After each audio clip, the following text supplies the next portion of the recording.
You're listening to Second Cut. This is the weekly podcast from thefilmmagazine.com where we discuss topics in film theory and criticism through movie reviews, other stuff. You know, I think I added history in there last week, so didn't quite nail it.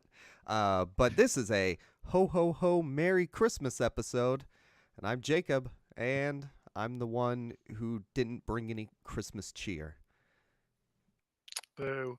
I'm Sam. I'm the one who's brought entirely too much Christmas cheer, so I better wind it down a bit before I get carried away. And I'm Kieran. I'm the one that is trying to come up with something along the lines of ho ho ho. Now I have a bit of tinsel. Yes. I could have gone and found a Santa hat somewhere in my house, but that's a lot of work. But yeah, we're doing a Christmas episode, and speaking of that, over at the Film Magazine, I forget the dates, but if you go donate to the Film Magazine, the proceeds will go to the writers. You know, we've talked about we're an independent film writing company, not film company. Maybe one day, but who knows? Yeah, when we get our $1 billion influx, we will. Yeah. But yeah, go support our writing, our writers. You know, we need donations to stay online. We also wrote 50 unmissable Christmas movies. The whole team came together to put that out really quickly. It came out on the 1st of December. I know. Impressive turnaround by Joe. Go read that. I don't know if any of the movies we're discussing are on there, but I think mine is. I think. Nice. Yeah. Mine will be too. Awesome. And also go buy our Redbubble merch too. We got some good stuff. But yeah. So, do we have any Christmas merch? Do we know? Probably. If not, we'll have to obviously. If not, we'll obviously have to change that for next year. Yes. Somebody look into that while I stall and say, you know, before we get into these movies, we have some Christmas questions from supporters of the show. And I think let's start here with listener Greg. He says, which Christmas film/films do you guys watch every year? Well, I've got one answer to this. There's only one Christmas film I watch absolutely every year, and it's Muppet Christmas Carol. Nice. Correct answer. Kieran? It's usually the last thing I watch on Christmas Eve before going to bed. I normally boot up about 10:30 at night, watch it. Yeah. In our household, with the evening meal on Christmas Eve, Muppets Christmas Carol. But before that, it's also a tradition to do the Snowman, the Raymond Briggs animation, because that was a film I grew up watching, when I was about 2. On repeat in the summer, not understanding it was a Christmas film because I was 2. So It's just ingrained in me as just a film in general. So that gets shown as well. And I don't care. It's 25 minutes long. It's still film. Shorts are cinema. So yeah. And if you're shouting that one out, if I was going to shout out Father Christmas, which is the other Christmassy Raymond Briggs animated film where Santa goes on or tries to go on holiday and everything goes wrong for him. So yeah, that's a lot of fun as well. Again, probably about 25 minutes. You normally see that on TV in the UK on Christmas Day morning. So, you know, if you're if you just woken up, you're waiting for other people to rally around before you can unwrap your presents. That's one thing to put on TV if you fancy a bit of a cheer up. Is there a Doctor Who Christmas special? Yes, there is. It's back. There is this year, definitely. Yeah, the first full episode from the new Doctor shooting up. Yeah, because essentially when Chris Chibnall took over in 16, 17, somewhere around there, he changed it to a festive special. So the last few aired on New Year's. But Russell T Davies' thing is when he started, he made a Christmas special, and so it's back to being Christmas special now. So we get one on Christmas Day, and I'm very happy about it. Nice. A few quick ones for me. The Santa Claus, The Night Before from Seth Rogen, and I don't know if he directed it, but he's involved somehow. He's in it, and let's see. I mean that's really it for me. I also watched the episode of Seinfeld with Festivus. That's a fun one. So Yeah, I mean again, not film, but still the Bob's Burgers kind of Christmas specials are usually really good as well. I've watched all of those a fair few times. Nice. And again, it's not film, but classic. The Blackadder Christmas Carol Yes, is yes, great. Black Christmas Eh, Carol. Yeah, yeah. Where he learns the reverse lesson to Scrooge and realises he's actually going to have a better, more fun life if he just screws everyone over. Yeah. It's great fun. All right. Listener Liam, he asks, do you have any Christmas film rules? And his example, I don't know if this is his specifically, but Jingle All the Way must start when it's still light outside and finish when it's dark. So that would mean this time of year you'd have to put it on at about 3:30. Yeah. 3:30, yeah. Probably just that Muppet Christmas Carol is the last thing I watch on Christmas Eve, really. So varies really which Christmas films I watch when in the season. Really, it's just luck of the draw, really. I was going to say I'm a bit of a Scrooge. I'm not really a Christmas film person. You end up watching sort of 2 or 3 over the year, but it's not like I know sort of. So I haven't seen The Holiday. I refused to watch the entirety of Elf. I saw about half of it when I was maybe 9, and I don't like Will Ferrell, so I refused to watch the rest. I watched Home Alone. I'm a bit of a Scrooge like that, but Muppets Christmas Carol and The Snowman, it is kind of what I do. And then maybe there's 1 or 2 along the way. So no rules. I don't watch enough to have any. Yeah. I mean, here's a little question, kind of spinning off from this question to you guys. Do you think to be a good Christmas movie, it has to be something you're prepared to watch every year, basically, when it comes to this time? Yeah, it's got to be rewatchable enough. It's got to have enough kind of those kind of comfort kind of elements, to they happily put it on every December. Well, I'm with Kieran in that I don't watch very many. Like, I'll catch it's a good start to this Christmas episode, isn't it? Like I'll catch snippets of a Hallmark one or whatever. But like, I don't really have any rules. I don't think too much about it. Like maybe if I'm in the mood, I'll put one on. But I'm not the most festive Christmas person. My theory is, why do you need any other films when you have Muppets Christmas Carol? Like, true. You don't need any others. It's pointless. Sort of spinning off your spinoff, before we get to our editor Joe's question, or maybe I should call him listener Joe too. Keep it even. There's no hierarchy. I was thinking about this whenever we were making our list.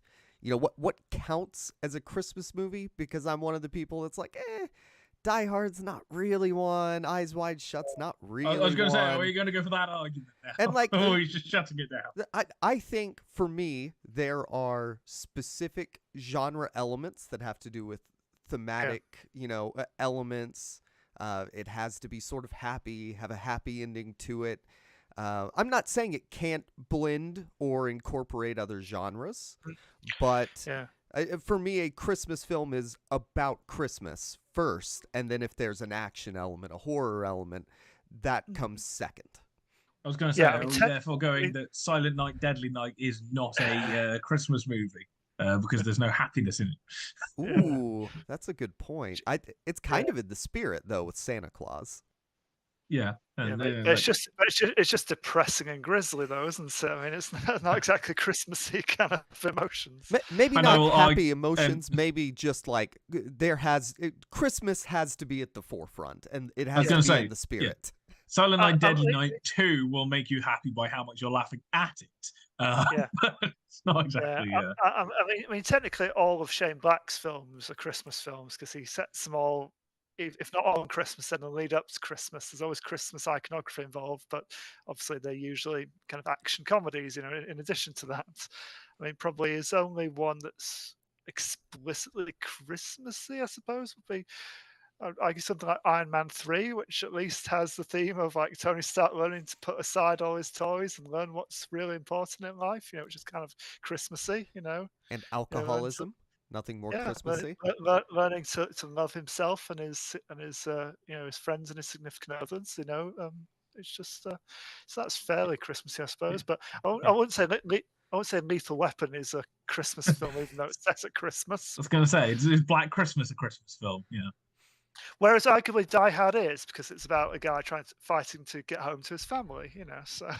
But so here's Flying where home for Christmas. here's where people are gonna hate me. I've never actually seen Die Hard. Is Christmas What? like a fundamental element of Die Hard, where he's like, I gotta get gifts home to my family?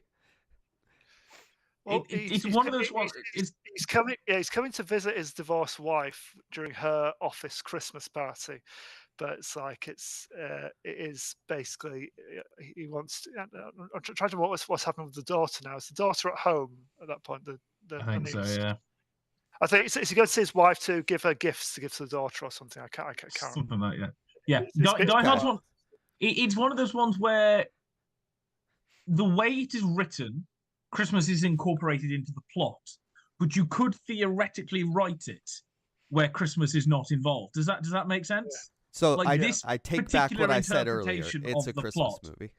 Yeah, this particular interpretation of the plot uses Christmas and the festivities of Christmas to push things along, to give a reason as a plot generator almost. But at the same time, it's like it's a Christmas party and it's set at Christmas. At the same time, it could be prom, and you could do the whole thing, a teenage Die Hard, and theoretically the plot elements would still work.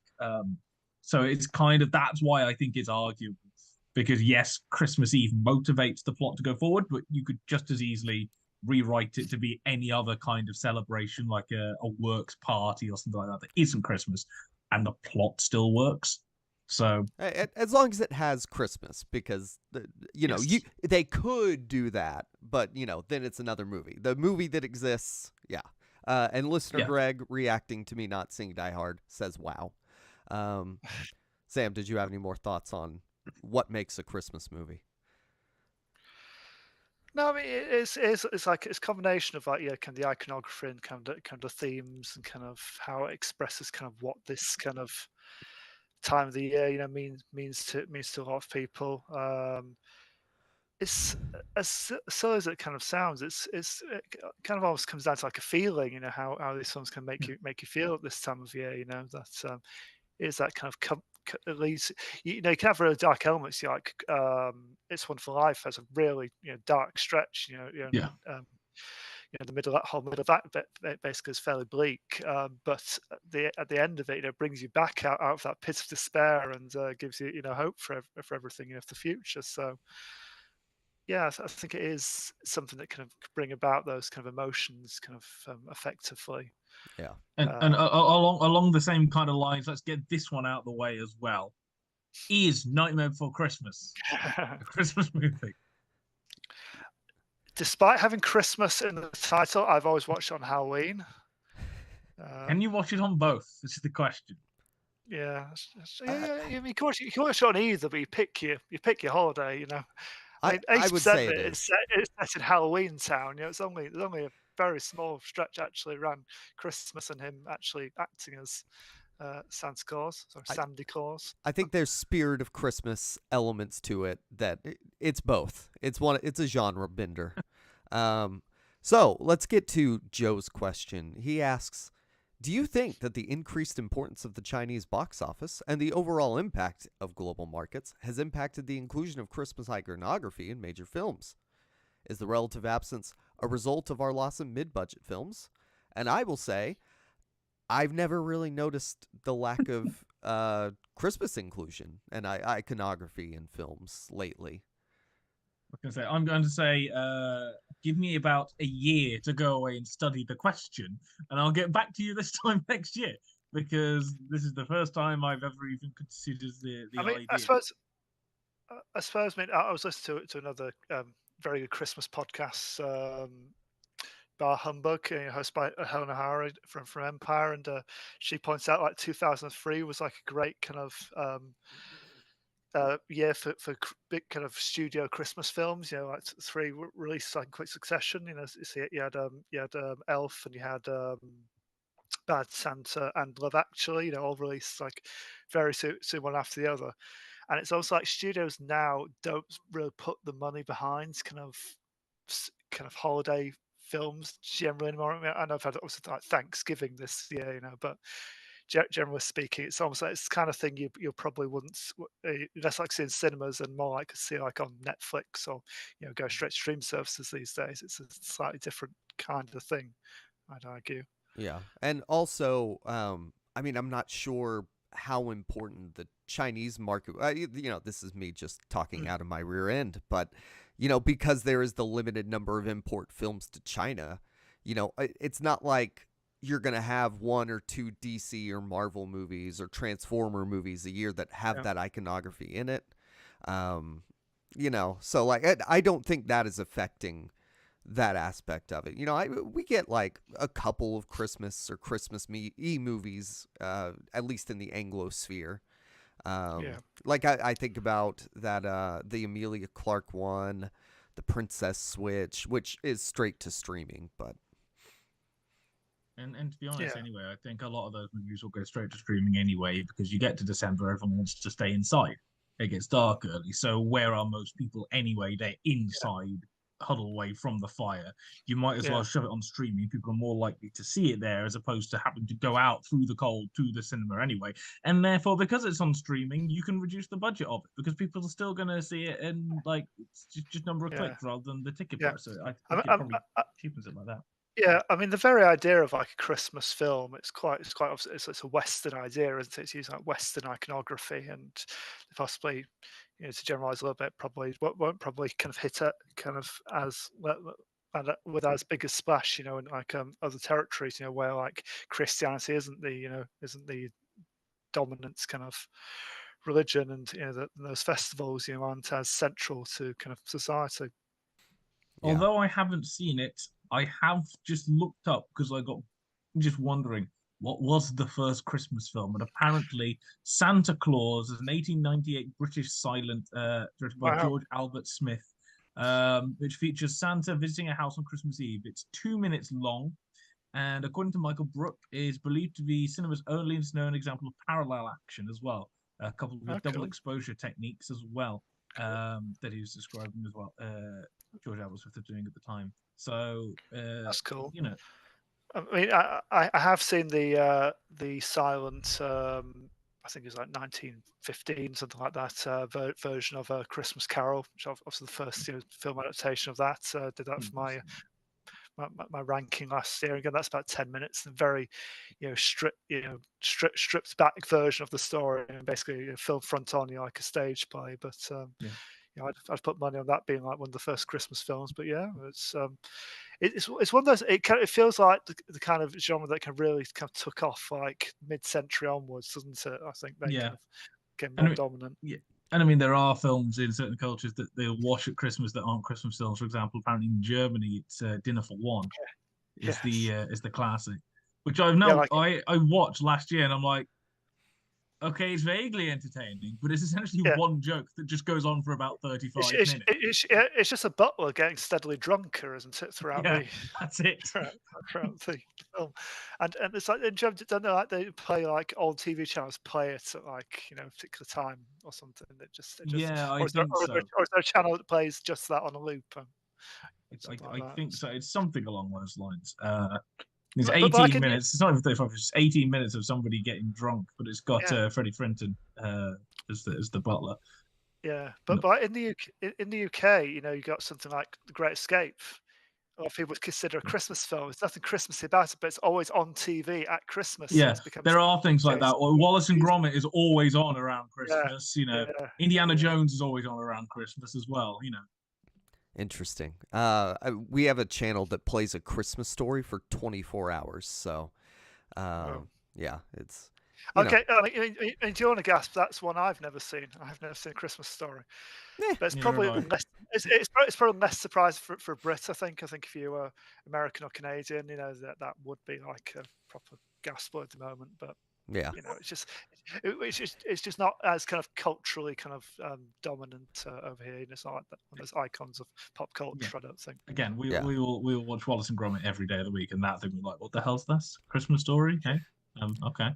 Yeah. So we watch some modern Christmas movies. There's so many classic ones. People think to, like we mentioned a few of them, but The 21st century has brought us many, many different kinds, stylings, and aside from when they take place, what do you think are like sort of the common elements of a modern Christmas movie compared to a more classic one, like It's a Wonderful Life or A Christmas Story?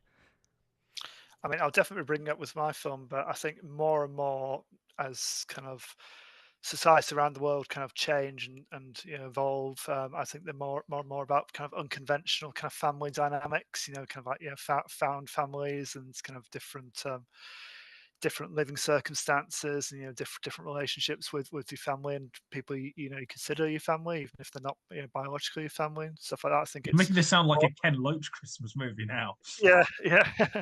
But no, I think more and more that they're always going to have those kind of themes. It's going to be the same themes as they always have been. About marking the season, making the day special, and showing love for each other and everything. But yeah, we know it's not like nuclear families anymore. It's not like married mum and dad and two kids. It's lots of different kind of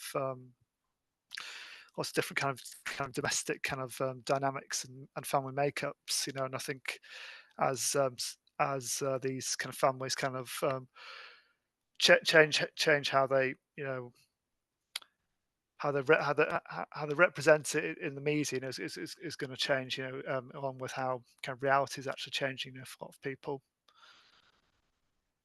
Yeah. Yeah, it's gonna change. I mean, Christmas in general as a festive holiday has changed throughout the years. In the medieval times, celebrating Christmas, they'd have about 2 weeks, or they'd throw up in the great kind of mead halls and get drunk and walk through the streets chanting, in the 1300s. And then eventually, that kind of died down. And Washington Irving started complaining, and it was like, why don't we have this in the States, and started bringing that back. And then Dickens, obviously, really with Christmas Carol, brought it back, and it kind of went inside the home, and just the way that Christmas has been celebrated massively changes throughout the years anyway. So it's going to be different, and I agree. I think there's a kind of breakup in kind of the kind of family dynamics there, and I almost think kind of the Christmas movies are almost not about Christmas.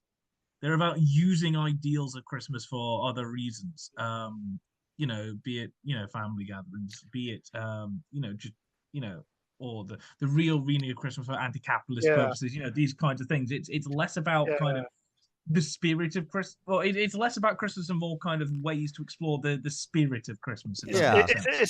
It's a kind of deconstructing the idea and kind of interrogating it a bit and thinking, what does really matter? Because back in the 50s or 60s, you'd have a very straight, Christmas is wonderful. It's time for giving. It's time for extravagance and everything. And they would just play straight. There'd be no extra commentary on that. That would just be, this is a good thing. Look at all the money we can spend on this day. Yeah. Well, I don't think you can really get away with that very, very easily anymore, without commenting on it. I think it's almost now a time for kind of introspection, rather than the kind of big extravagant giving, big feast and everything like that. It's more a time, especially with New Year straight after, it's more a time of reflecting, winding down the year, and looking at oneself in preparation for the new year going forward. Almost. I do also think look forward to the light. I do also think that what y'all were saying reminded me of the Charlie Brown Christmas special, which is about how commercialization is terrible, and it's about Jesus. And Jesus is never really a theme. It's still the Christmas spirit, but it's very much a secular version. So also, differing a lot from how they were doing it in the Middle Ages. That was probably very religiously focused, less so on like family, the people close to you, the sort of spirit of Christmas stuff we think of. But another one for me is like the much more dramatic genre bending. Like obviously there were movies before, Silent Night, Deadly Night, Black Christmas, Die Hard apparently is a Christmas movie. So, it's not that Life of Brian exist. is a Christmas movie. It starts at the birth of Jesus. But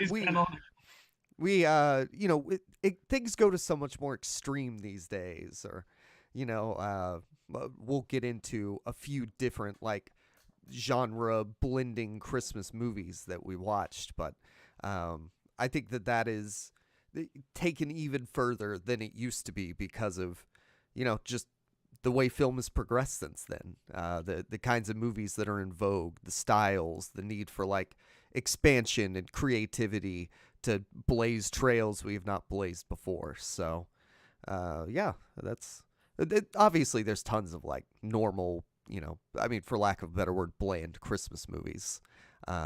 Like all of the Hallmark About ones. 5 of them a year go onto Netflix and Amazon and get viewed once by 3 people and never see the light of day again. So yeah. And like there's the technology ones too. There's that one on Netflix where like this guy catfished a girl and goes to her house for Christmas or whatever to be, I think, like the holiday or something like that. Um so yeah, there's also the technological elements too. It's You've Got Mail from Santa, I'm not sure if this is one I actually want to watch now or not. So with that, I guess let's get into our movies. And Sam, I'm very excited to hear about yours. Tell us about the movie you selected. Yeah, so I've chosen Tokyo Godfathers, the anime from 2003 by Satoshi Kon.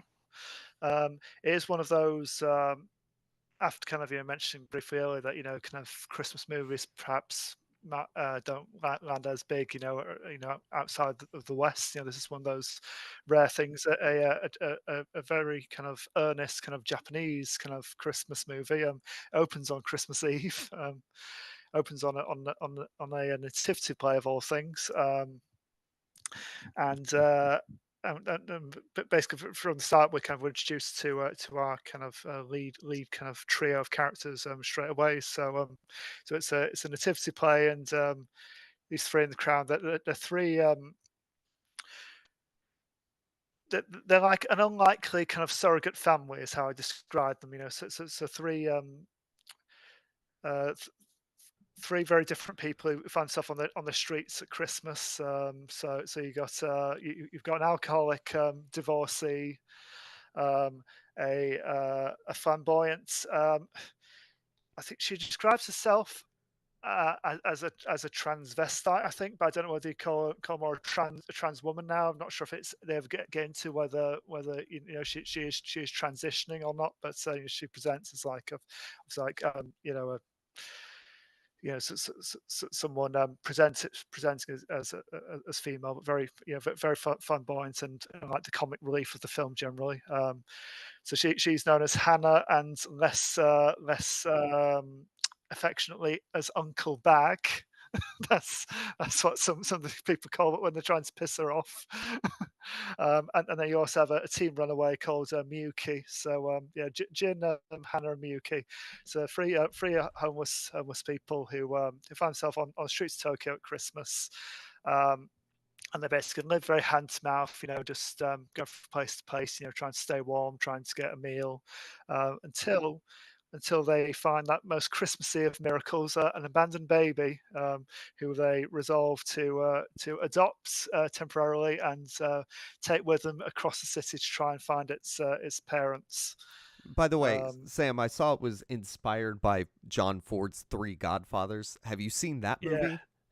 I have not seen Three Godfathers. No. Yeah. Me So neither. yeah, in such as it, yeah, it's three people find. I presume in that as well, they find a baby and are trying to get it home. um, but yeah, and along the way, there's a lot of kind of quite raucous kind of slapstick kind of comedy, a lot of kind of sitcom kind of elements, a few fantastical moments, a brief foray into it's almost like a gangster movie. They seem to bump into at one point. That they somehow involve at this. They end up at the wedding of this literally a godfather in the gangster sense. A godfather's kind of daughter's wedding, and there's a shootout at the wedding. So I was Uh, wondering when it was going to go off the wall if it was Satoshi Kon that did it. yeah, and then like a big kind of race to the finish, a big sort of like action scene, towards the end, like a big kind of scrabble, to yeah, it's kind of get to their objective, and it goes very very dark towards the end as well, because minor spoil, yeah, they do find the kids' parents, but things don't go the way they plan. There's other kind of things at play, and yeah, it's a bit of a kind of downbeat moment in it. Sam, how does the This organized crime element play into it? Because that's also something in my movie, a plot element. Yeah, it doesn't really. It seems like it's taken a very strange kind of left turn. I think it's about a third of the way through. They've been wandering around for a while. They kind of get wind of like maybe they get some information at this party, and it turns out it's a wedding of a gangster's daughter, and they get involved in the kind of the mayhem. Like I say, it's a little bit of a shootout. A terrorist holding the bride and then Miyuki hostage, and then they do get away and escape. But yeah, it's a bit of a strange kind of tangent, that one. Nice. I mean, Satoshi Kon it was a really interesting director. He only made 4 films. They were Perfect Blue, Millennium Actress, Tokyo Godfathers, and Paprika. He's the perfect Uh, blue guy? He Yeah. is the Perfect Blue He also guy, did yeah. Paranoia Agent, which is really Yes. interesting. Yeah, he did one TV series, Paranoia Agent, and then he tragically passed away at only age 46. And he's one of these. I feel like more people should know about him. Kind of he should be up there in like the same breath as like a Miyazaki. Because his films probably tend to be a bit kind of grittier and darker than say like most Studio Ghibli stuff. I'd say. Yeah. They're also more at the same time more grounded and more cartoony at the same time. It's a bit of a weird Yeah. one. It's kind of they have quite dark and grounded themes and kind of realistic kind of I suppose vocal performances and stuff. But the character animations are often more exaggerated. The animation looks a bit rougher in style, a bit looser and kind of more kind of kind of energetic. It's not like pristine, like smooth, like lines and everything. It's a bit different in that sense. I need to watch him because the only thing I really know about him is there are people online that say Christopher Nolan ripped off his movies for like Inception. And Black Swan is a rip-off of Perfect Blue as well. Oh, nice. Yes. So Paprika is there's a lot of crossover with Inception. I mean, I still think Christopher Nolan to this day hasn't admitted he's seen it, but it's literally it's people going to dreams and kind of taking information in and putting information in, taking it out, and then the dream collapses around them and things go a bit more surreal. It's that kind of stuff. Millennium Actress is more like a straight drama, really. It's about a retired former film star, and Perfect Blue is it's sort of like it's a bit Aronofsky, it's a bit David Lynch, it's a psycho, it's like a psychological thriller. Yeah, it's a horror movie. I will be watching that instead of Christmas movies. That is on my immediate watch list now. And that's more interesting because it crosses into like the J-pop kind of, they're like it's like a manufactured girl group basically, and one of them basically starts to lose her grip on reality. And I can Paranoia definitely see is an interesting series as well. It's kind of got across. I own that. I've never actually opened it. I do need to get around to it. Yeah, Merry Christmas. It's got a bit like it's like a serial killer vibe. At the same time, there's kind of the designer of a kind of like cute mascot kind of company thing, almost like a Totoro or a Hello Kitty kind of thing. That reality starts to blend and blur. She doesn't know what's real at the same time as mixing in this shonen bat and kind of serial killer guy that goes around hitting people with a bat and killing them. Yeah. Christmas. I mean, this film, it's got kind of a real kind of handle on like the Christmas imagery, which I find kind of interesting from a Japanese perspective. Considering it's not like one of the big festivals over there. I mean, they do have like if you go to have either of you been to Tokyo, by the way? No. Well, I have been to Tokyo. It wasn't at Christmas. It was kind of October time, so it's kind of the lead up. But so I didn't quite see it. But I've seen kind of images, and they do kind of, obviously, like, mark the occasion, decorate Christmas for Christmas and everything. I mean, there's about I think I found there's about 1.9 million Christians in Japan. So it's about 1% of the population, so it's Mhm. not like it's definitely like a minority religion, but I suppose a bit like a lot of us in the West, I suppose it's more like it's not so much like the religious element of it for a lot of people. It's more like it's Mhm. just to have the opportunity to have a celebration, and kind of mark it, as extravagantly as you can. Um, I mean, apparently, in Japan, the Western style kind of versions of kind of these festivals are become more popular. Like like Western style weddings are apparently more popular than the traditional now. Valentine's Day and Christmas are marked, even though they're not kind of Japanese festivals as such. But they kind of they've often been absorbed for like kind of pop cultural kind of osmosis. Um, what I find, having been to Japan, having walked around kind of the city in these various areas of Tokyo, I struggle to think of many animated films kind of based in kind of inverted commas like the real world, where it's as recognizable where these places are meant to be. I can literally like spot like a street I've walked down in Tokyo and just recognize just from the animated version of it. It's like it's just Yeah. gets like the And essence of like these anime does neighborhood do that neighborhoods and quite a lot. stuff. Yeah, Uh, yeah, you see various posts, and it's just like they'll hold a picture from the anime, and it's literally a cutout of the yeah, actual thing. yeah. So there I are mean, you more can like watch anime series and literally go to the spot, like the yeah. bus station or whatever. Yeah, well, like I said, it doesn't really go for like the touristy landmarks very often. You do see the Tokyo Tower and a few others towards the end, but they're usually kind of in the background. And I mean, right at the end, after everything's wrapped up, we're going to like an animated credit sequence where like the Tokyo skyline starts dancing. It kind of pops around and kind of stretches and stretches Yeah. and squashes and just. But generally, it's like literally these characters have got to make their way across most of Tokyo in like a snowstorm, and they're going down these like the off the beaten track and just going down all these side streets and these kind of these not as recognizable kind of neighborhoods, but it does feel kind of very grounded and real in that way. Like almost like you could just turn the corner and kind of see a real place in real life, even though I say it's all hand drawn. So I want to know.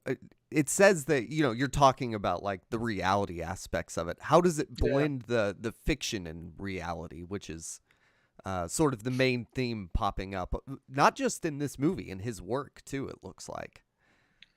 Yeah, I mean, it's one of his less fantastical ones, especially when you compare it to Paprika and Perfect Blue. I mean, probably the only outright fantastical, well, maybe two. There's the one of the more outright fantastical sequences. Jin is basically is basically just dying of hypothermia, so he's hallucinating, and he sees an angel appears to him, like a proper Christmas angel comes down to him and has the great line, "What is it that you desire? My magic or an ambulance?" And he waits a beat and the replies, "Ambulance." and then once he's been brought round and everything, he realized that it wasn't actually an angel. It was just his hallucination. It was a drag queen who worked at like the local club, that Hannah basically used to work at, and just wandering out to the street and rescuing him. I mean, there's another weird one where I think that they find this other older homeless man, and he's just basically just applying them for booze, basically. But he seems to almost like be kind of taken up, into heaven at one point. But then it's revealed shortly after, no, that didn't happen. That was a bit of a trick of the light, a bit of a hallucination. Uh, Um, Sorry, but before but I did have one more question. yeah, Because oh man, what was it? You know what? You go on. I'll see if I can remember it. okay. But I think it's a properly Christmassy kind of movie in terms of themes. Because apart from the side, basically, it's almost like three wise men finding, coming to Jesus. It's. I mean, Kieran, obviously Jacob obviously, but did you ever used to watch Bottom on TV, the I sitcom with didn't actually. I think I must have seen Dale? an episode in passing, but Right, I never right, kind okay, of followed through. okay. Well, there's a very good Christmas special of that, and it's it's basically these these flatmates in like a really grotty flat in Hammersmith, I want to say. I think that's the area of London they're in. But they're all round like this flat like for a really depressing like Christmas meal, and a baby gets abandoned on the doorstep, and they become convinced that it's a sign. It's like a religious kind of like sign of the season. But it turns out no, just this woman just put a baby down outside for a moment to get something from the shops, and she was going straight back, and by that point they'd taken it in. Um, but this is kind of, it goes more into kind of that kind of side of it. It's like, is there something kind of almost otherworldly going on here? Something kind of like a religious element to it. You kind of read it in kind of several different ways, but essentially, it's like it's a story of like a found family. Kind of they've all lost their actual family in various ways and means. Miyuki's run home. Jin's lost his family because he drank so much, and Hannah's an outcast. She's been kicked out, disowned by a family, because of how she's presenting now. But they found each other, and they've also got this new addition to the family that they're trying to trying to make whole again. So if you can't do kind of something like that at Christmas, those ideas don't have a bigger impact at Christmas. Then I can't think kind of when else they would really. I remembered you mentioned the drag queen, the trans character. This is a 2003 movie. I've seen movies from 2003, and they even when they incorporate it, it's not great. It's usually for comedy. How is the sexuality aspect negotiated? Yeah, I mean, quite deftly for the time, I'd say. I wouldn't say it's perfect, but she is a fully rounded character. She is the butt of jokes, but just general ignorance by people that you'd expect, of that time. Sort of like a love-hate relationship. I mean, Miyuki kind of it takes the piss out of her, and Jin kind of tolerates her. What's so lovely about their relationship, Jin and Hannah, is he's very much a heterosexual man. His wife is still around. They've grown apart. They're separated, and he's got a daughter himself, and he's sort of trying to get back to them both. But by the end of it, Hannah is It's and Die she doesn't Hard. hide it particularly. Hannah doesn't hide it particularly well. She is more or less head over heels in love with him. I think she wants a romantic relationship with him, and he loves her as well in his way, but it's more of like a platonic kind of relationship. So we got this like, this this trans woman, this heterosexual man having a great like a deep kind of loving relationship, but kind of coming out from different angles. It's a really interesting kind of aspect of that, and it brings into it like her community, like this club, this drag club. She first works at and still got all her friends there. I mean, that's her other family there. She can go. Her biological family have kicked her out, but she can always go back there. And then she's got these friends she's made on the streets as well. They're all just so many layers to all of them, so many kind of interesting kind of contradictions and kind of nice kind of nuanced little elements, to their relationships and to how they are. As you go through the film, kind of all their backstories are kind of revealed, layer by layer, and kind of it comes to the fore, kind of why they're in the situation they are, and kind of what they actually want out of life now. So it's I wouldn't say it's an easy watch. It's very enjoyable, and it kind of draws you in, but it kind of stays with you. And I think it's one of those when you can probably watch it kind of time and time again, and probably discover something a bit different each time. It's definitely one of my favourites. Since I think I watched this for the first time at university, and since then I've probably watched it every couple of years. So it's definitely regular on semi-regular rotation for me. Nice. Doesn't upstage Muppets though. No, I'm not watching this every year on Christmas Eve. No, I don't think I could take the. You feel a bit. There are loads of really good gags in it, and loads of like real heartwarming scenes, but there's some tough stuff in it as well. It's I'm not sure if you could see it possibly every year, it might be a little bit much, but Yeah, I'd highly recommend this story of three unlikely, this unlikely found family of homeless people trying to get a baby home for Christmas. It's lovely. I'm Do they sure get it's the one of the baby top home? get You'll the have to baby watch home to find movies. out. I think he already said it. Well, I guess you said they found the parents. You didn't say they gave the baby back. Oh yeah, I'm not spoiling what happens at the end. Oh man. All right. Spoiler: Godzilla appears. Godzilla does not appear unless he's in the background of one of the shots. So I've not spotted him. Tell you what, a Godzilla Christmas movie, I'd pay for that. Oh, all right. Oh yeah, haven't they done that yet? Oh, he could wear a big Santa hat. That'd be great. Yeah.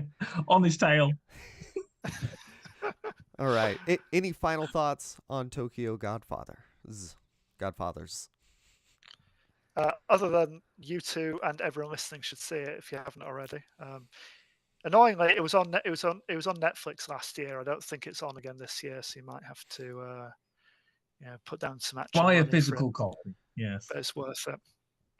And Nice. annoyingly, just one last thing I'll say. Saoirse Khan's films, only one of them has had a Blu-ray release so far. That's Perfect Blue. You've got to get all the others on DVD, sadly. Perfect Blu-ray. Is it? Thank you. Oh, God damn it. Before me. Got to be quicker than that, Kian. We'll blame the I'll Wi-Fi. let you. I'll let you. You're the host. Ba-boom. All right. Well, since you let me grab that, I'm going to go next. And not just because we go in chronological order. I watched a very Harold and Kumar. I always said Kumar too, but it's Kumar in the movies, so I'm going to say his name right. Very Harold and Kumar Christmas, which I love the other two movies.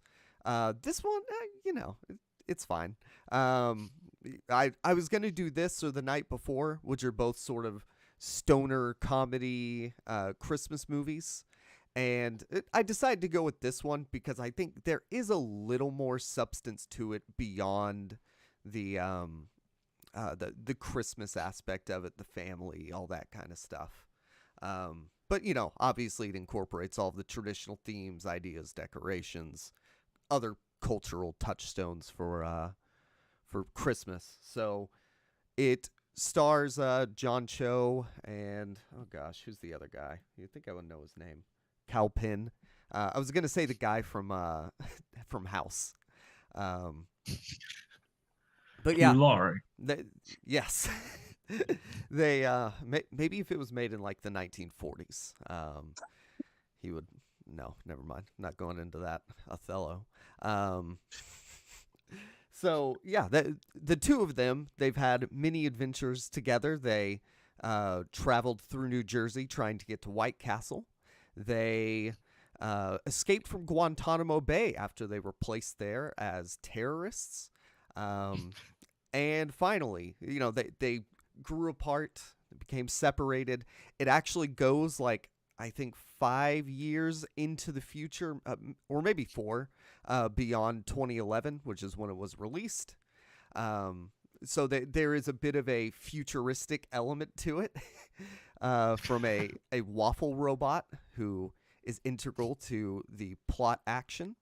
But yeah, whenever they do finally reconnect, they have a joint, and after lighting it, it gets thrown into a Christmas tree because John Cho, who plays Harold, he no longer smokes.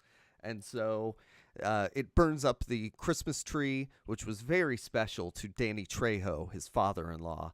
And you don't want to mess around with Danny Trejo, so they got to go find. Sorry, just to riff. Is Danny Trejo's character called Danny Trejo? Because if not, he should be. That would be great. I think only Neil Patrick Harris and his husband play themselves, but yeah. So yeah, they need to go get a new tree to please him and to help him, Harold grow together with his new extended family. Or not even that new. They've been married for a while, so I don't get why he's not quite in their good graces. But by the way, Sam, can you show that whole sweater? I'm sexy and I snow it. Is that what it says? Yep. Oh, man. Ooh. Yeah, you were about to get a show. He was going to pull that up. Anyway, Oh, yeah. Uncle So, Hank. got stricken off YouTube for indecent. that's the sort of general plot to it, and they have adventures along the way. You know, it's sort of an Odyssey scenario, right, where they keep getting thwarted in every bizarre encounter they get into, and I think the biggest Christmas thing, you know, it's obviously the family part of it, where he wants to be ingratiated with the in-laws, but I think also the reconnection of two best friends and like male bonding, male friendships, you know, because they don't have the sort of this is where I think the substance to it comes from. They don't have the traditional, you know, toxic masculine bro sort of relationship. They don't have the you know, cultural whiteness. And in the first two movies, like that aspect is very integral to the film. You know, John Cho's character's Koreanness and Kal Pen's Indianness, they play a role where they're like, I don't want to be a stereotype, you know. My dad and brother are doctors, you know. I don't want to be the Indian doctor. And you know, Harold, John Cho, is like, I don't want to be the math guy, you know. I don't want to be the nerdy Asian dude. And they sort of like, one thing I read, I found an article from David Galata. This is in the Journal of Popular Culture, volume 45. The article's called People of Colors, Multi-Ethnic Humor, and Harold and Kumar Go to White Castle and Weeds. You know, so obviously that's the first movie in the series, and kind of a good thesis statement in there. And like I said, it includes Weeds, but I'm going to cut it here. Harold and Kumar undermine that notion that thoughtful ethnic humor must be about only the ethnic group that created it. Both works were written and directed primarily by Jewish Americans, and they complicate the reductive white-other dichotomy that drives so much contemporary ethnic humor. One thing he does mention is there's sort of a quest to get to traditional Americana by going to White Castle, getting good hamburgers. And there's that element to it in this movie too, but one thing this movie doesn't do, and that I was a little disappointed in, is while there is the ethnic humor, you know, there is subversion of stereotypes, it doesn't really happen with the two lead characters, and their ethnic identity doesn't play into it as much as, you know, his Mexican family that his wife comes from. There's a couple of like black Christmas tree salesmen where the way they sell is they have a guy in like a Bill Cosby sweater and the other one is dressed like a gangster, and they switch back and forth in the roles. So that's pretty comedic, seeing them, you know, trying to sell a tree to Kumar and selling a tree to Harold. You know, they switch the roles up, and they also have that really sort of like tender male friendship to it too, where they're like, oh man, you know, I really messed up. I lost my grill. Oh, you know what? It's okay, buddy. You know, they're very forgiving, very expressive. And yeah, so it really does lack it with the lead characters, but not so much with the side characters. I think that's where you get a bit more of that aspect of the film. And then with the previous two movies, because this is the third in a series, isn't it? Do you think the fact that you don't get as much of these characters is kind of made up by the fact this is the third one? You know, you've explored them a lot until now. This was the first movie, and you hardly know them by the end. Then would there be a different issue than if it's the third movie? You know what I mean? It could be, and also maybe because it's Christmas and it's not about like, you know, being a young person trying to find your way in the world, or you know, they're talking about like terrorism and American jingoism and xenophobia in Guantanamo Bay.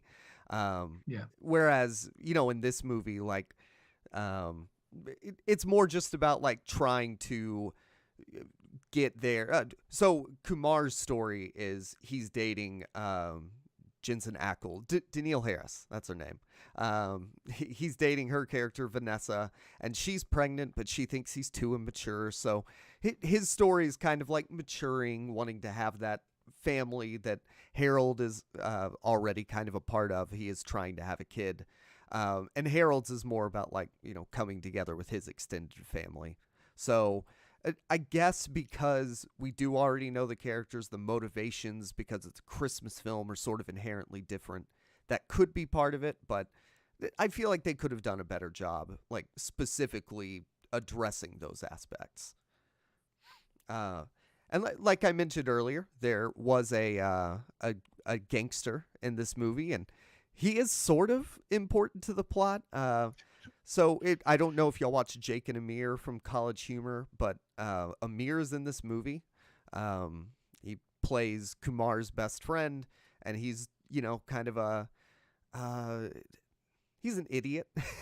And he says stupid things, and gets into bad situations. So he is going to go have sex with the virgin daughter of the gangster, because no one will have sex with her. So he doesn't know why. He just shows up at the party. Harold and Kumar go, "Oh, we can steal one of that nice Christmas tree that he has over there." And turns out he's a gangster. He shows up. There's all kinds of shenanigans. There is a joke in there that, it's 2011, so you have a bit more of the edgy humor. It looks like Harold and Kumar are having sex with her in like an Eiffel Tower sort of scenario, but they aren't. But they say like, "Oh no, your daughter's raping us. It's not the other way around," and like it's a little uncomfortable, but. I don't want to say different times and say that that's a valid excuse, like that makes it okay, but like it was just different back then. Like, I mean, this that's what is edgy the humor era was. that like Family Guy was at its height and American Dad was Yeah. at its height. There were And I times think- when these kind of things you could push it, and people would Yeah. eventually go, "Whoa, a bit too much," but Yeah, they would go yeah, right and- up to the limit. And I think it's the tone of the kind of the humor of the whole series, really, isn't it? They are prepared to go a little bit further, and it's either your thing or it isn't. A lot of people laugh at it, a lot of people don't, but. Yeah, and there's also there's a character. Oh gosh, what is the actor's name? Thomas Lennon. Like he's just in a bunch of like he's in How I Met Your Mother. He's in like The League. I can't think of like movies he's in, but he's playing this very like straight-laced nerd suburban dad who is bringing his child along. By the way, I didn't mention this. This movie was a 3D movie, and it has a lot of like meta 3D humor, a lot of like obviously, we're making jokes about 3D with this. And one of those jokes is he says, "Oh, it's 3D day." And he goes, "What? What are you talking about?" Harold says to him, and he says, "Oh, it's daddy-daughter day." So he has his toddler-age daughter with him, and she ends up inhaling marijuana smoke. She ends up doing cocaine, which is vital to the plot because she helps kind of fight the gangster guy. And she also does ecstasy. Is it one of these cocaine gives you superpowers sort of situations? Yes, yeah. So he's trying to change her, and so he's going from room to room where people are having sex, people are doing drugs. They both get dusted in cocaine, and eventually a bag of cocaine gets shot, and Bing Crosby's White Christmas plays, and there's all kinds of very classic Christmas songs played throughout the movie in sort of ironic tonal situations. And yeah, so it's very raunchy, obviously. Does Neil Patrick Harris do anything like to rival what he did in Doctor Who a week just gone? Just one of the campest things I've ever seen. His big villainous character introduction was to do an elaborate dance routine to the entirety of "Spice Up Your Life." Oh, It is so good. Neil Patrick Harris has just a way over the top musical number. Yeah. And yet apparently he's not a dancer. That's actually insane to me, because he just got cast with this entire kind of megalomaniac kind of dance number. He's like, "I'm not a dancer. Like I dance, but I haven't taken like dance lessons or anything like that." And he has to do this whole thing. Yeah, he's so talented. Like I love Neil Patrick Harris. But in these movies, he's a complete like just piece of garbage person. Like that is his character. And so in this movie, I think the other two, he wasn't like open about his gayness at that point. And in this movie, you know, he is. So he does the big, you know, music number, and he walks up to one of the dancers, and he's like, oh, and there's a bunch of trees on set. That's how they end up there. And they're sort of dragged in accidentally, and they go, oh, we can get that tree. We know Neil Patrick Harris. He'll hook us up. Neil says to one of the dancers, hey, why don't you come to my room? We'll do some rehearsals, you know. And so they go hide in his room, and then the dancer comes in, and he goes, oh, you know, I'm gay. And we see his husband, let's see, David Burtka, I think is his name. He plays Scooter on How I Met Your Mother. And is this just a How I Met Your Mother reunion? Well, not really, because it's just the two of them. Oh, I guess Kal Penn is on that show. I forgot about that. Say, this is the third person you've mentioned. John Cho is too. Oh wow! Yes, so it is. Oh yeah, it is. I am. This is How I Met Your Mother, the Christmas movie. Yep. So yeah, Neil Patrick Harris, they're hiding in the room, and he starts massaging her. He's like, oh, I'm going to take off your bra. You know, we're just girlfriends. And, you know, obviously it goes very inappropriately. And she runs away. And, also he's begging his husband, but who, by the way, has a wife and kid. And he's extorting Neil. He's like, you need this crack, huh? Well, why don't you put more money in my account? Or maybe I'll have to tell everybody you're not gay. And, yeah, so Neil Patrick Harris is also a crackhead, which, God, he's so funny. Like, he I mean, it must be very liberating, you know, if you're well known as one of like the nicest guys in Hollywood, to just play a complete kind of reversal, like exaggerated version of your character, you know, polar opposite of what you actually are. Yeah, and he's where they get the waffle bot from, because he abuses it, and he's like, oh, you want this waffle bot? Cool. Wafflebot hates pancakes. He uses hot syrup. Whenever they get captured by the gangsters, that's how he frees them, the very hot syrup. He also fights the gangsters with the syrup and his, like, waffle iron. He hates pancakes. And he does have a moment where he's like, oh, and he dies. I guess he comes back to life towards the end. I'm pretty sure he does. So it's a Christmas miracle. The way they finally end up getting, well, they do get the tree on Christmas morning, but the way they get it is Santa magic, because they accidentally hurt Santa Claus, and then Kumar has to like stitch him up and get him back together. And he goes, oh, you know what? I sent y'all that joint so you guys would come back together, and friendship, magic, Christmas, blah, blah, blah. And yeah, so that's how they come back together throughout the whole story. But so is all the Christmas messaging basically crammed into the last 10 minutes? No, it's definitely throughout the whole film. It's just direct address from Santa Claus at the end of the film. Right, okay. Yeah, so, I mean, Sam, you said yours was not very fantastic. Probably not fantastical at all, based on how you ended up, like, describing the hallucination. So my movie was much more fantastical than yours, where there is a Santa Claus. Babies can do cocaine. Never mind. Not saying what I was about to say, because we were on YouTube. And, yeah, that's, you know, overall, like, it's, you know, it's a movie you can watch. It's kind of funny. Like, I never bust a gut or anything. I enjoy watching it, I guess. But for me, it's not as good as the other two. I'd rather just watch Guantanamo Bay or White Castle, because I think that they're more significant in terms of like what they have to say about the individuals. I think especially Escape from Guantanamo Bay, that actually took me kind of aback, you know, after seeing the first one, and then going to that one, it's like, oh, this is actually about something. This is actually angry about the state of the world, you know. Yeah, and that's meaningful, especially like in that time. You know, I was younger. I think I discussed my avoidance of the Iraq War during that time. But like, yeah. I mean, that's a whole thing. America is something else, guys.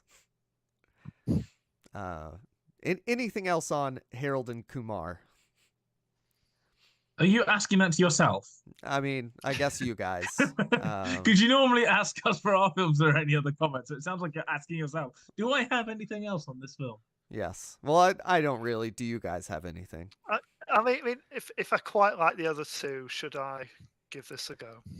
You might as well. It's on. Well, y'all don't have. I was gonna say it's on Max, but you don't have Max. Max? Yeah, HBO. yeah. I've just looked it up on yeah, I don't think it's available on any stream services. It's on BFI Player. The one last thing I will say, the reason that Christmas is so important to Danny Trejo is because there's a graphic novel, like Flashback, where young mustachioed child Danny Trejo, it's animated, and it's kind of like a Batman origin story. He was raised poor, and wherever they said he was in, and his mother was killed by these Korean gangsters, and they all have like John Cho's face on different bodies. And so like he's dedicated his life to, I think it was like growing, because he grows Christmas trees. Like, I don't know if his mom did that or if she just really loved Christmas and Christmas trees or whatever, but that's how he got into it. So that was a funny bit in the film. Well, sold. There you go. I'm watching just for Danny Trejo. Also, that one of the Jewish characters from the other two movies converted to Christianity, and he's very like he's so like self-righteous about it, and he stops making Jewish references. He calls them like "you people," which is kind of funny. But then him and his son both cross themselves at dinner, and then at the end he's like, "Oh, you owe me 87 cents for those burgers, guys," but they leave. Okay, the question is, you said there's a lot of songs in there. Are there any actual musical numbers? Just the Neil Patrick Harris TV special number. And there's also an escaped criminal who's on like a crutch, and he does the Tiny Tim "God Bless Us Everyone," but then falls. Yeah. And Tokyo Godfathers opens with Silent Night and ends with the Dancing City credits. So 2 musical-ish sequences. But I bet you've got us both beat, haven't you, Kieran? I was going to say, yes, I have an actual... Segue. Like, I was going to say, never would it be me to bring up the musical. Because I'm not really a musicals person. However, Anna and the Apocalypse is just glorious in every way. Because if you don't know what it is, it's a Scottish high school Christmas musical zombie movie. Can you understand the characters? Yes. Okay, cool. There's only sort of one or two that don't get mad, with an actual kind of Scottish accent, but it was made by Scots with a lot of help from the kind of Scottish Film Fund and things like that. It's based off a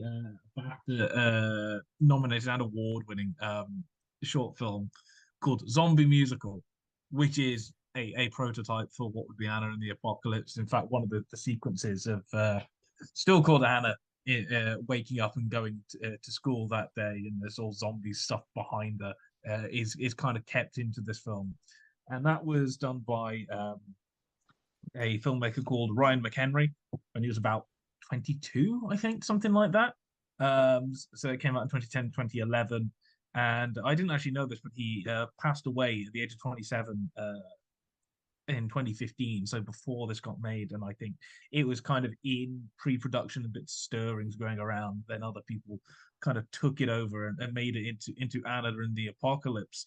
And I'm not the musical person, but I remember seeing this. It was the last film of Avatar 2017, I want to say, and it's just about a girl who's her mother has passed away, and she's last year at high school, wondering what she's going to do with her life. She thinks she's going to go backpacking around Australia for a year and not going to go to university. Her dad's not very happy about it. She's got a best friend who is in love with her and like friend zone completely, and a half boyfriend hookup, in passing kind of thing that comes back here and there, called Nick. And there's a school talent show the night before, and they've couldn't get there, and then the next day it's a zombie apocalypse all across the world, and they've got to kind of get through to the zombie apocalypse and get back to the school because her dad's the janitor there, so she's trying to hook up with her dad, and the best friend goes with her, and they've got one or two other friends that have got some people that are still in there, and they're going around singing, full-on musical numbers and killing people with giant zombies with giant candy canes and baseball bats, and I'm lot. sold. Have you not seen it? No, I haven't seen it. Oh, I don't watch Christmas movies. It's ridiculously fun. Like there are when I say it's a musical, I mean full musical, like High School Musical numbers, like choreographed dancing in like in the canteen and stuff, banging and all that. And then I think one of the famous ones is her kind of leaving the house the next day. She's like, I'm going to change my life. Everything's going to be great. She's doing all this. And there's just like car crashes and zombies like eating people behind her as she kind of leaves the street for school. So is you said it's a global apocalypse. Is media working for that to be communicated to people? Yeah, they've got some media in it, kind of like over time, sort of now the cell phone signal goes down because there's a huge conversation. She and her best mate John, the friend zone guy, work at a bowling alley, and they go there initially when they realize the zombie apocalypse is happening, and they meet up with two other friends of theirs, Steph and Chris, and they're checking everything out, and like on social media apparently people getting evacuated. So people are posting evac selfies on social media as they get an hashtag evac selfie, and Chris is who's a kind of budding filmmaker, scrolling through his phone, and one of the biggest laughs is just randomly stops and goes, "Oh my god, Justin Bieber's a zombie." and then conversations of just like, is Robert Downey Jr. a zombie? It's like, no, Robert Downey Jr. is surrounded by electric fences. He'll be fine. And it's like, what about Taylor Swift? Why would you do that? Tay-Tay's fine. Don't even go there, So, and, Kieran, what are the zombie rules? I know it's a Christmas movie, but that's like the most important aspect of a zombie movie. It's literally just they're slow-moving zombies. And they kind of get they distract him one bit by playing Chris plays hooks his phone up to a TV near the end and plays the footage that he's been recording of them for a film that he's making. The zombies are all kind of like stood trance-like at the screen because they hear people talking on there, but they can't get at it. That's the rules. The heads keep after they've been decapitated. The first one they meet is a guy in a big snowman, a zombie in a big snowman costume that they managed to decapitate by having a seesaw and doing like that, whacking the head off on the other end, and it keeps kind of gnashing at them a few minutes later. It's still with like a snowman head on. It's pretty funny. So it's got its laughs. But yeah, in terms of the zombie movies, that's it. And it's not an instant change either. There's a good couple of minutes before to give plenty of time for the tearful goodbyes, because it's a zombie movie. Not everyone makes it. 2 minutes is pretty quick, though. Well, a few minutes, so it's sort of like 4 or 5, but it's not like there's some zombie movies where it's like that, and like 2 seconds later they've turned. Like, or The Walking Dead, where it's like days as you slowly die. I seem to remember it's fairly emotional, kind of how some of the characters kind of go. So. They're somehow because it's a bit like Shaun of the Dead in like the first sort of 30 minutes or so. There's not much zombie stuff. It's building up the characters. And when they do start killing them off, I mean, I remember seeing it in the cinemas, not the cinema, at the festival, and there's a death sort of 2/3 of the way through that I remember tearing up at, because like, I was not expecting that. It actually manages to pack the punches, and there's a great performance by Paul Kaye as Arthur Savage, the teacher who's now the new head teacher that thinks they're all little shits and has his own little musical numbers. Like, I'm the boss, go to hell. And then he's the bad guy of them all. He's like, we can keep civilization here, if you listen to me. They give him like an old-fashioned Disney villain song, basically, don't they? Yeah, he has his own song musical number. It's great. He's not the greatest singer ever, but they still give him this musical number, and it's just really, it's fun. That's the thing. Yes, it has the emotional impact. There's enough kind of blood and guts in there to be kind of fun. It's not like massive splatter, but it's a zombie movie. You got to have some in there. But it's got the fun. It's got there's Christmas cheer. I mean, they go through kind of an indoor shopping center where they're all selling the Christmas trees, and it's like a Christmas tree maze at one point. And Anna, has her weapon, because all obviously zombie heroes need a weapon, and she has a big kind of plastic candy cane, the spike at the end that she kind of whacks people with and jabs through the face. And the kind of final showdown is she gets into the school, and there's in the older Christmas, the kind of main hall where they've had this Christmas, almost like a talent show the night before. And this movie, I do remember, have to point out, does have one of the most ridiculous, 40-minute scenes ever in the talent show. There's two kids in big penguin costumes, and they do like a penguin rap kind of thing with the phrase "mother flipper" in it. And it's so fun and great and stupid. And that song is on the soundtrack, which is on Spotify, and it's great fun. Kieran had to turn that off when we started the show. I know, I was listening to it before and just dancing around. It's great musical numbers. It's fun. It's got surprising emotional heft to it with some of the deaths in there. And again, it is about we were talking about these kind of dysfunctional families, these ragtag kind of groups, and Apocalypse. Well, Apocalypse movies just in general are about kind of ragtag families and coming together when everything else breaks down. And you do have this, and there's a bit of kind of, Anna's not sure where she's going, and now essentially, the world is taken out from her. So the final line is, where are we going next? And they kind of drive off out of the town. She's finally leaving where she wanted to, even under different circumstances. So there's little currents like that underneath, but at the same time, it is somebody went, can we put zombies in a musical at Christmas in a movie? And went, yes, let's have fun. And it's just fun. Have some tissues for one or two of them. And there's some, again, really nice moments. But it's just at the same time, those moments are just as good as her prancing down the street and, through a graveyard to invisible music while there's a zombie apocalypse going on. And they're great performances, and it's just a great, fun little horror comedy musical, Christmas candy canes. And again, the entire soundtrack is on Spotify. So, why not? By the way, just fun. I see that, it was nominated for a few things at a couple different film festivals, but its only wins were at the Toronto After Dark Festival. It was nominated for Best Feature Film, Gold. I don't know what that means. Best Ensemble Cast, Best maybe Gold, Silver, or Bronze. Who knows? Best Possibly, Comedy, Best Music, Best Title Sequence. It swept all of those awards.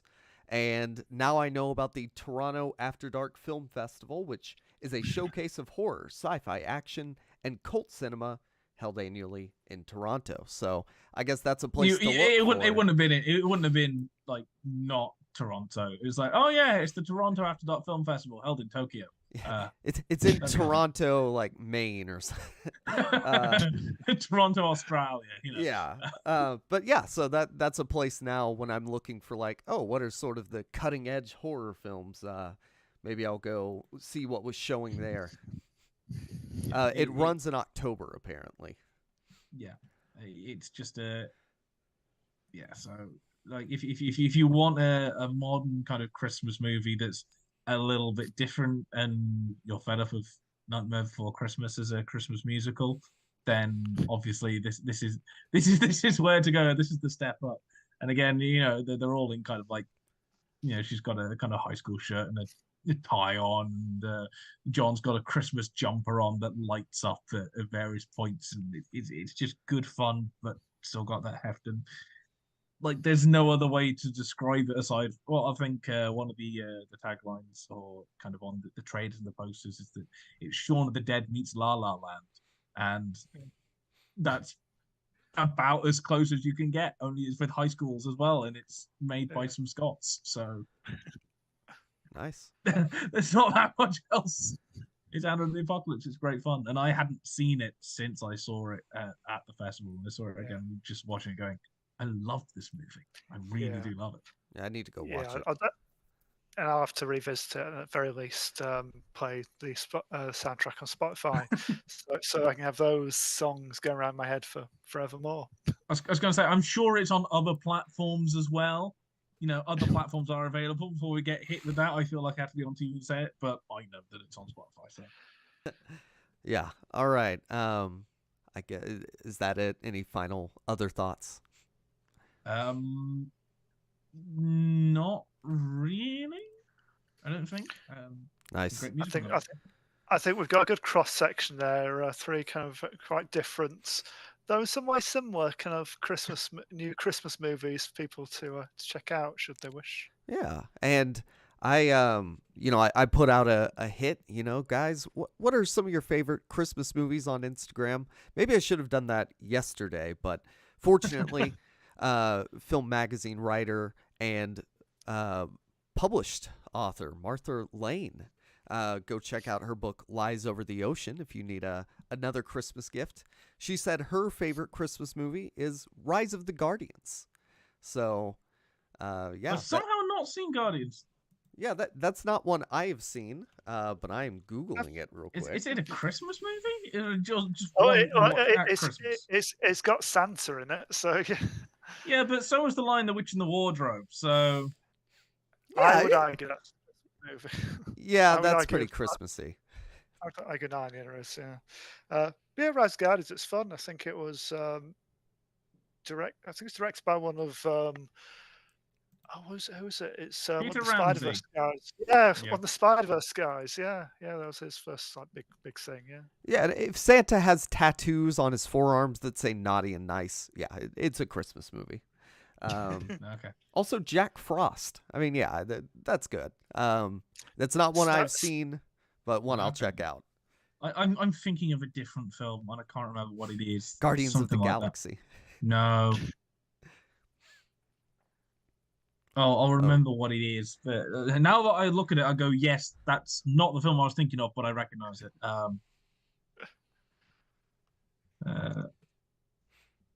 Yeah. Well, I'm just filling air here as Kieran figures it out. No, I'll remember like 3 weeks time. Perfect. We'll let y'all know in 3 weeks. Yeah. I mean, any other kind of Christmas films that you think people should check out? Like not like the well-trodden ones, like everyone watches Home Alone, It's a Wonderful Life, stuff like that. But any other obscure ones you can think of that you want to highlight? I mean, I would say another animation, Klaus on Netflix is really worth looking at. Yeah, I it, yeah.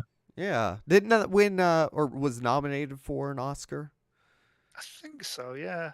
But it's kind of got this weird kind of like semi-satirical edge. It's almost like a Discworld kind of story in the kind of tone. It's a bit Terry Pratchett in kind of how it presents itself. But it's good. J.K. Simmons, plays like a hench Santa who lives out in the woods. It's like a reclusive woodcutter, and they've got a kind of him and this dweeby postman, like in this Norwegian island, basically save a village that's kind of in the midst of like almost like a civil war almost. So it's an interesting one. I was going to say, have either of you seen? I haven't yet, but have either of you seen Violent Night?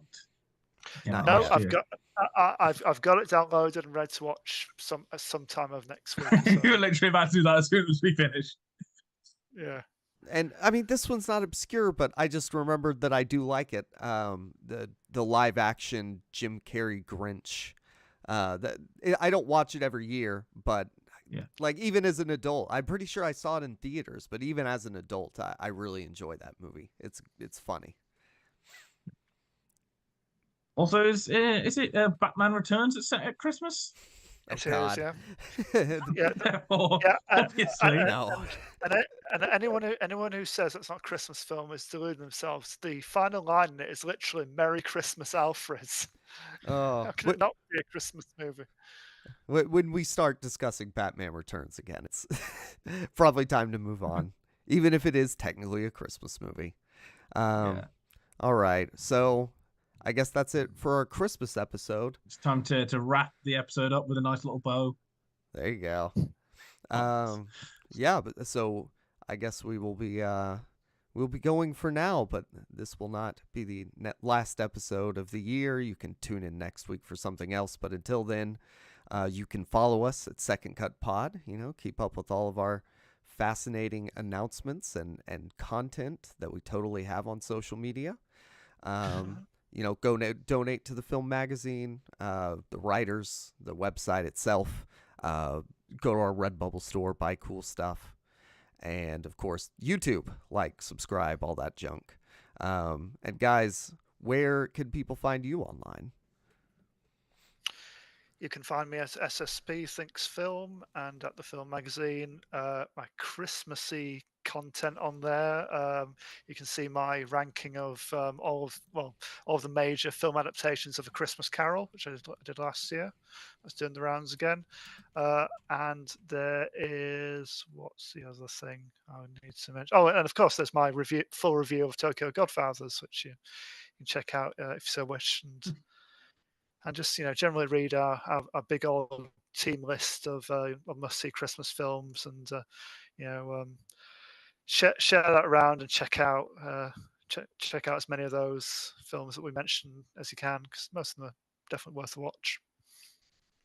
And hopefully you don't find me anywhere. If you do, I'm K Judgmental across the various places, Film Magazine, I'm writing there as well. The main place. Christmassy stuff. The only thing I'll have upcoming is when it comes out on New Year's Eve, a few days after, I'll be updating the Ghost Story for Christmas, because there's a new one of those coming out on Christmas Eve, adaptation of an Arthur Conan Doyle story, lot number 249, I think it is, which somehow I haven't read but have to read. And I don't think I've got anything else coming out aside from the general stuff, but nothing Christmassy. But Ghost Story for Christmas, go marathon all of those because they're great. And Ghost Stories, this is what Christmas is for.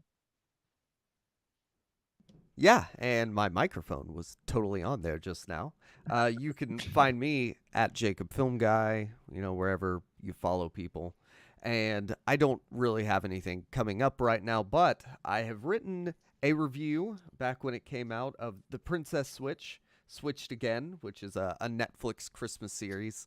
Not obscure. It's probably one of their biggest holiday films, including The Christmas Prince. They got a bunch of weird princess royalty Christmas movies, but go read my review of that if you're really aching for something to read and really want to read something Christmassy. But that's it.